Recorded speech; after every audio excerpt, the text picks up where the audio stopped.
आज हम शुरू करते हैं क्लास 12 की हिस्ट्री का चैप्टर 4 विचारक, विश्वास और इमारतें।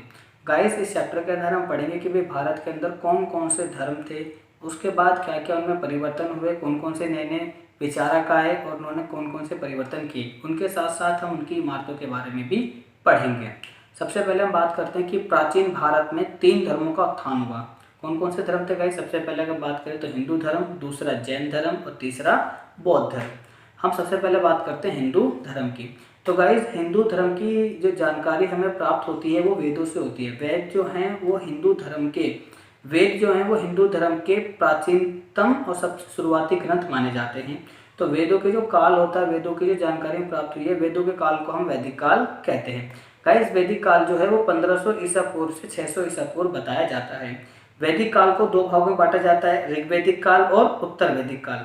गाइस, ऋग्वैदिक काल 1500 से लेकर 1000 ईसा पूर्व जो समय बताया जाता है वो ऋग्वैदिक काल होता है, यानी कि इतने समय की जानकारी हमें ऋग्वेद से प्राप्त होती है। ऋग्वेद के समय में जो परिपाटी थी या ऋग्वेद के समय में जो लोग पूजा पाठ करते थे, उस समय इंद्रदेव, अग्निदेव, सोमदेव, वरुण देव, इन सब ये लोकप्रिय देवता थे उस समय में। और सबसे उस समय में यज्ञों की परंपरा चलती थी। उस समय लोग बाग है ना यज्ञ करते थे, यज्ञ अपने घर की सुख शांति के लिए, पुत्र प्राप्ति के लिए, पशुओं को सुरक्षित करने के लिए उस समय यज्ञों की परंपरा चलती थी। और इंद्रदेव, अग्निदेव ये लोकप्रिय देवताओं में होते थे। उसके बाद ऋग्वैदिक काल के बाद जैसे उत्तर वैदिक काल शुरू होता है या उत्तर वैदिक काल आता है तो लोगों की परिपाटी में परिवर्तन होता चला जाता है। और हिंदू धर्म जो होता है वो 2 संप्रदाय में बढ़ता चला जाता है। तो हिंदू धर्म में 2 मुख्य संप्रदाय हैं, वैष्णव संप्रदाय और शैव संप्रदाय। वैष्णव संप्रदाय भगवान विष्णु में विश्वास रखने वाले संप्रदाय वैष्णव संप्रदाय वाले कहलाए जाते थे। और शैव संप्रदाय में शिव की पूजा करने वाले हिंदुओं को शैव कहते हैं। अब हम बात करते हैं पौराणिक हिंदू धर्म के उदय की।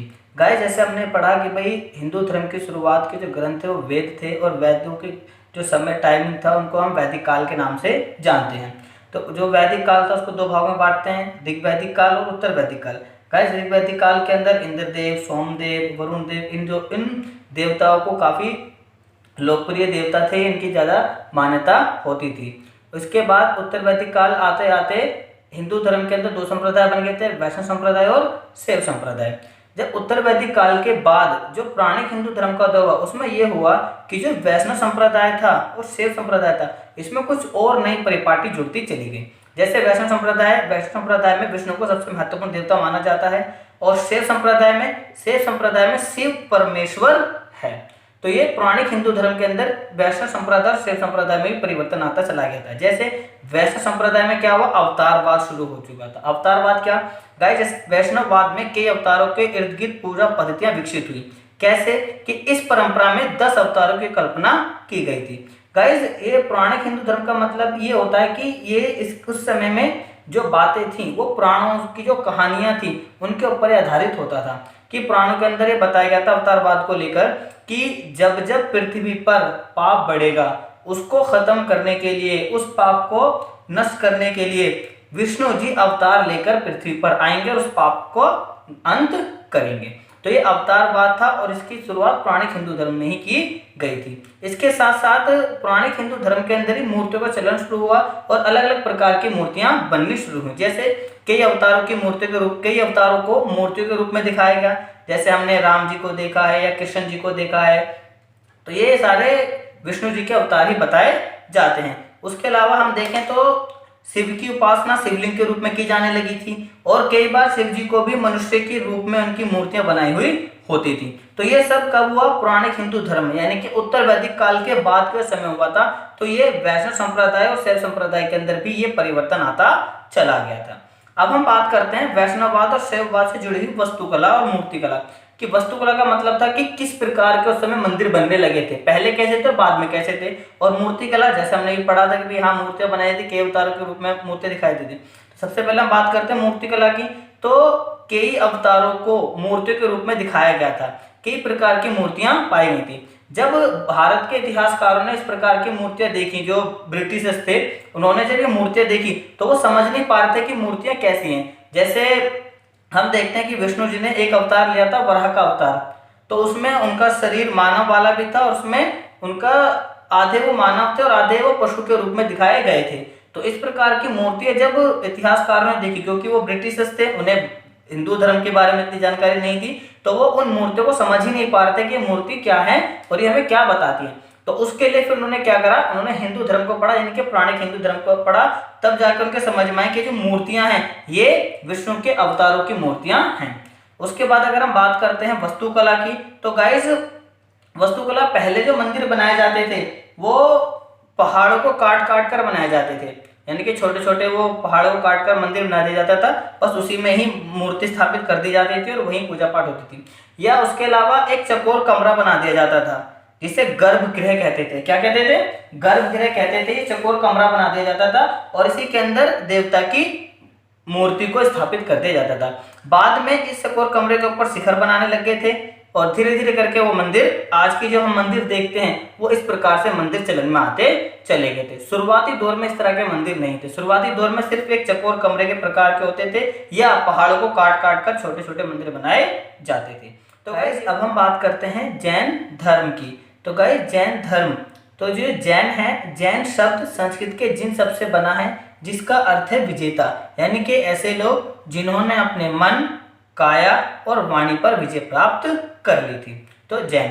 तो अब जैन धर्म की स्थापना किसने करी? तो गाइस जैन धर्म की स्थापना करी ऋषभदेव नाथ जी ने, जो इन्हें ये प्रथम तीर्थकर थे, जिन्हें जैन धर्म का संस्थापक माना जाता है।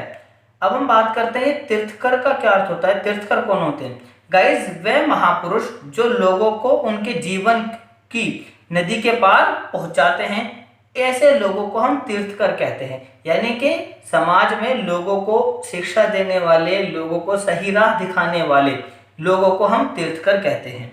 तो जैन धर्म के अंदर 24 तीर्थकर आए थे। गाइस कितने आए थे? 24 तीर्थकर हो चुके हैं अब तक जैन धर्म के अंदर।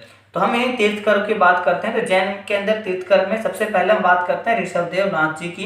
ये जैन धर्म के प्रथम तीर्थकर थे और इन्हें ही जैन धर्म का संस्थापक माना जाता है।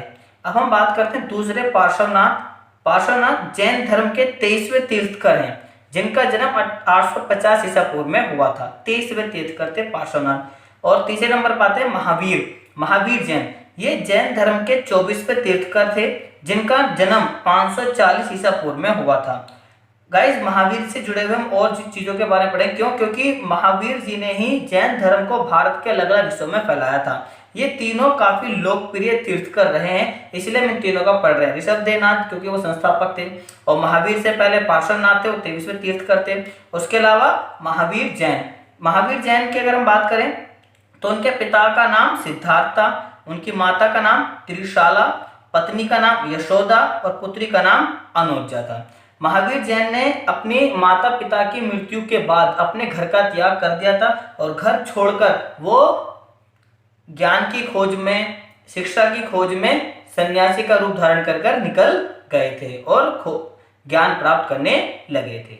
तो ये जैन धर्म से कुछ जुड़ी हुई बातें थी। गाइस नेक्स्ट वीडियो में हम बात करेंगे कि भाई जैन धर्म की शिक्षाएं क्या थी, क्यों लोगों ने जैन धर्म को अपनाया था, जैन धर्म में आगे चलकर क्या हुआ था, कितने भागों में जैन धर्म बढ़ चुका था। इसके साथ साथ हम पढ़ेंगे बौद्ध धर्म के बारे में भी, और जैन धर्म की इमारतें भी, जैन धर्म से जुड़ी हुई जो मूर्ति कला या इमारतें थी वो क्या थी, और बौद्ध धर्म से जुड़ी हुई इमारतें मूर्ति कला क्या थी, वो भी हम पढ़ेंगे नेक्स्ट वीडियो में।